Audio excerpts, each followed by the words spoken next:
Hello, students. Welcome to all in this lecture. Today I am going to discuss about de Broglie equation and de Broglie hypothesis. हम लोगों ने पिछली class में photo electric effect पढ़ा था और उसमें आपने ये सीखा था कि light having a both character, particle character as well as wave character. Photo electric effect, black body radiation light के पार्टिकल नेचर को एक्सप्लेन करता है, जबकि interference of light, diffraction of light इसके वेव नेचर को एक्सप्लेन करता है. इसका मतलब मीनिंग है कि लाइट में दोनों ही तरह की नेचर होती है, wave nature as well as particle nature. This nature of light is called the wave nature. लेकिन डी ब्रॉगली साहब ने कहा not only light having a dual nature, all the moving particles show wave nature as well as particle nature. यहां तक कि उन्होंने ये कहा कि मूविंग एलिफेंट, कुछ भी मूविंग पार्टिकल्स है उसमें दोनों ही कैरेक्टर होता है, वेव कैरेक्टर और पार्टिकल कैरेक्टर होता है, इन्होंने बताया. और दोनों में एक रिलेशन भी इस्टेब्लिश किया wave nature and particle nature में, और उन्होंने एक इक्वेशन दिया जो इक्वेशन वेव नेचर और पार्टिकल नेचर में रिलेशन को इंडिकेट करता है, और that equation is called de Broglie equation. तो चलिए हम लोग सीखते हैं कि डी ब्रॉगली इक्वेशन क्या है और कैसे आता है और किस तरह से ये रिलेशन को बताता है. तो according to Planck's quantum theory of radiation, इन्होंने कहा यहाँ से according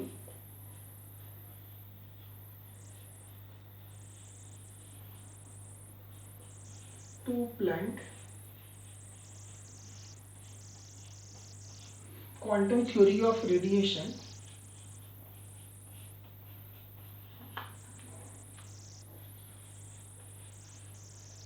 theory of radiation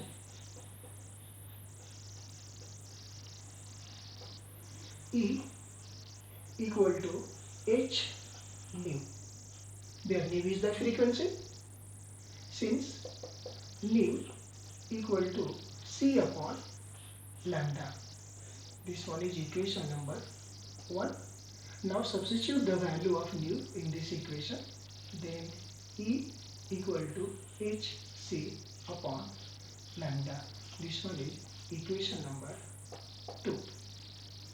And according to Einstein mass energy relation, and according to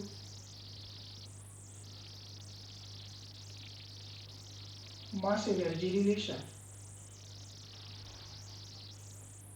mass energy relation, E equal to mc square, where c is the velocity of light. This one is equation number 3. Now from equation 2 and 3, from equation 3, 2 and 3, we get hc upon lambda equal to mc square. C cancel, and from here lambda would be equal to, lambda को आप यहाँ भेज दीजिए, h divided by mc. This one is equation number 4. This equation 4 is called de Broglie equation. Equation 4 is called de Broglie equation. De Broglie equation.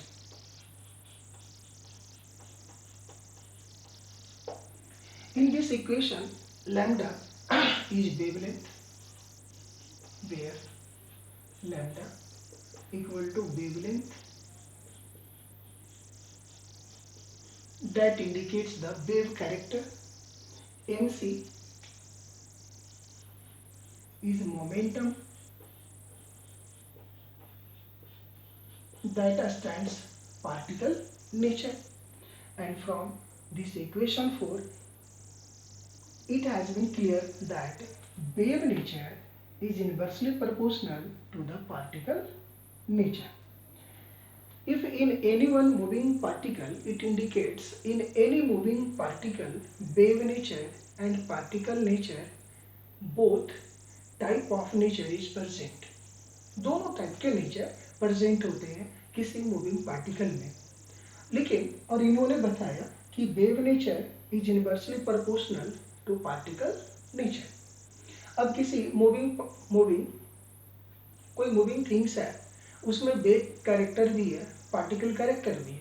तो wave character का meaning है वो tough और वो क्रिस्ट और टफ्स का formation करते हुए वो मूव करती है। लेकिन आप देखे हैं बाइक चलती है, स्कूटी चलती है, आप चलाते हैं तो क्या वो वेव के जैसा इस तरह चलती है? नहीं चलती है। अब इन्होंने ये पहले बताया कि wave nature and particle nature both are inversely proportional to each other, जिसमें वेव नेचर ज़्यादा है पार्टिकल नेचर कम हो जाएंगे, और जिसमें पार्टिकल नेचर कम है उसमें वेव नेचर ज़्यादा होंगे, क्योंकि दोनों एक दूसरे के इनवर्सली प्रोपोर्शनल है। अब ये इनवर्सली प्रोपोर्शनल से ये क्या फ़ायदे होते हैं और इसको कैसे इन्होंने जनरल लाइफ में मूविंग पार्टिकल्स में वेव और पार्टिकल दोनों ही कैरेक्टर को, वेव और पार्टिकल दोनों ही नेचर को किस तरह एक्सप्लेन किया उसको देखिए। तो from equation 4 it's clear that first wave nature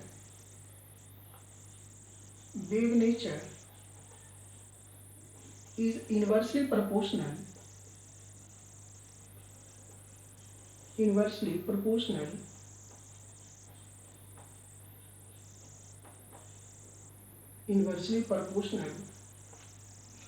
to the particle nature,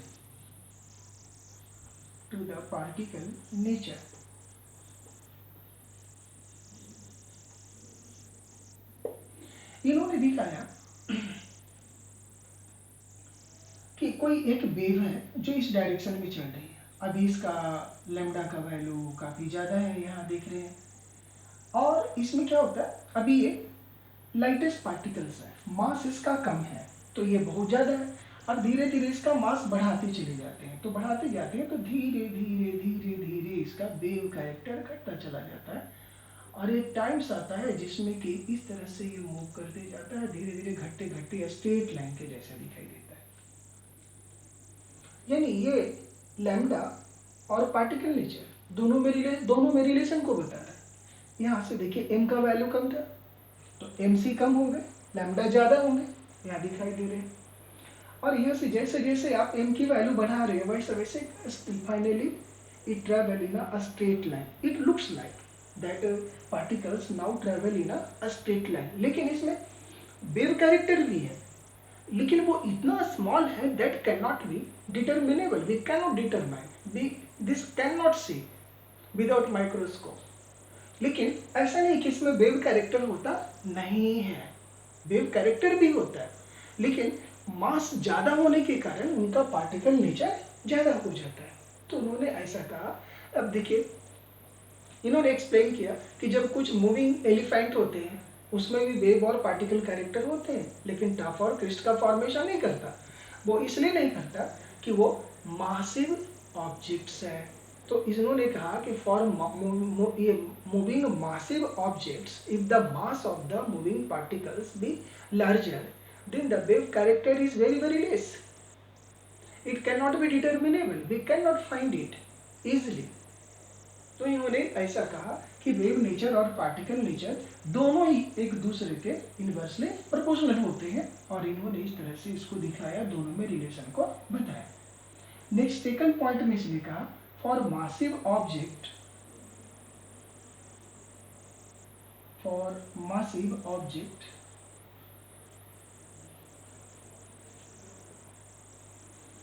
wave character lambda is very small,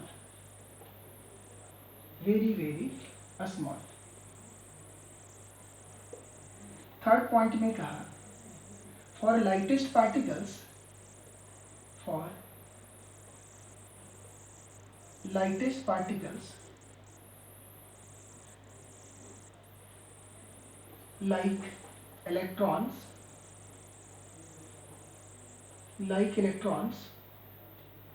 possesses both the character, उसमें दोनों ही कैरेक्टर दिखाई देता है।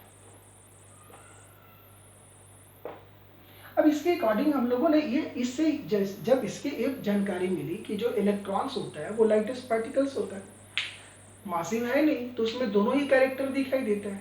और रदरफोर्ड ने, बोर ने ये कहा था कि electrons revolves around the nucleus on a circular path. अब ये सर्कुलर पाथ पे जब ये रिवॉल्व करती है तो फिर ये कैसा होगा, तो इन्होंने दिखाया according to this concept the moving electron can be shown as,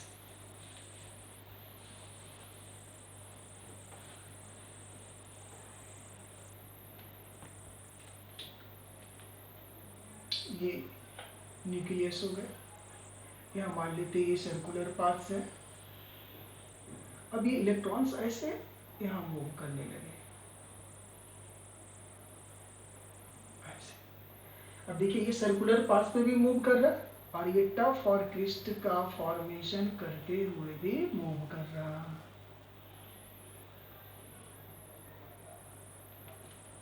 तो एक साइंटिस्ट थे Heisenberg,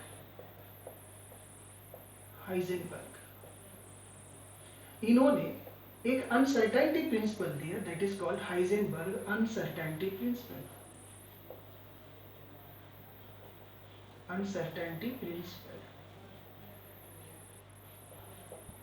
Heisenberg uncertainty principle.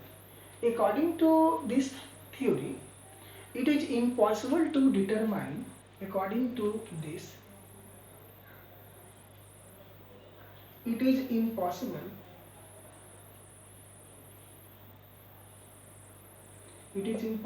to determine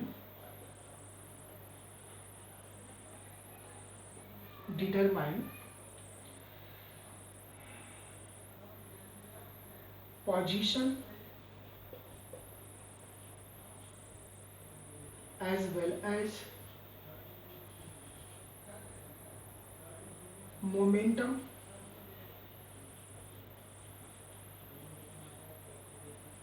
of a moving subatomic particles.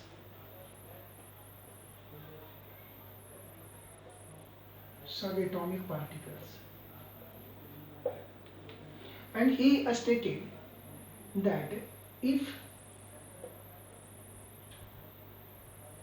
momentum is calculated, momentum is certain,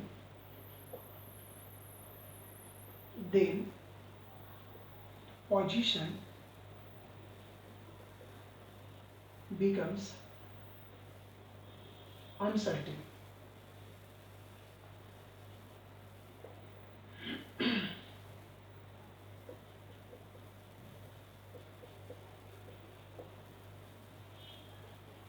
Simultaneously, position becomes uncertain and vice versa.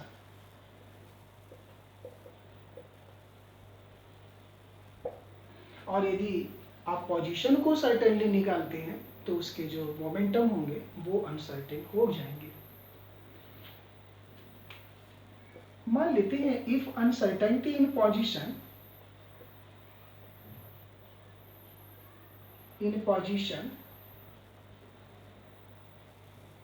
equal to delta p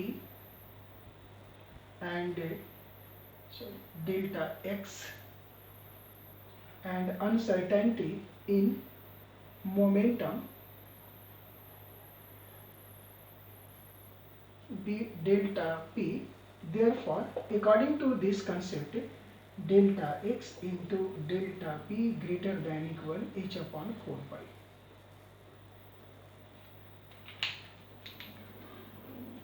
Now this equation can be written as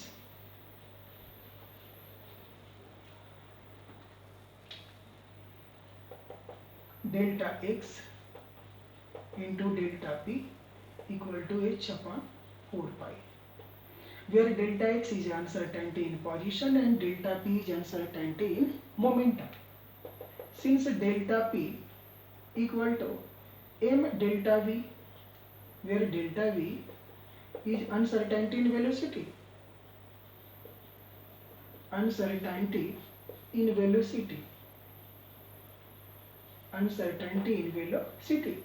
Therefore, delta x into m del v equal to h upon 4 pi. This one is equation 1 and this one is equation 2. These two equation is used to solve the numerical problems. Now from this equation, after knowing the value of delta x and m, we can determine the uncertainty in velocity delta v. And after knowing the value of delta v, I mean to say the uncertainty in velocity, we can determine the uncertainty in position of moving subatomic particles around the nucleus. तो now आज हम लोग यहाँ तक पढ़ते हैं. ये this one is called Heisenberg uncertainty according to equations. तो now आज हम लोगों ने पढ़ा कि डी ब्रॉगली इक्वेशन क्या होता है, डी ब्रॉगली इक्वेशन क्या है, ठीक है, उस वो वेव नेचर और पार्टिकल नेचर दोनों के बीच में रिलेशन को एस्टैब्लिश्ड करता है. Okay, so now we will see in a next class with the numericals problems of all this theory. So okay, thanks to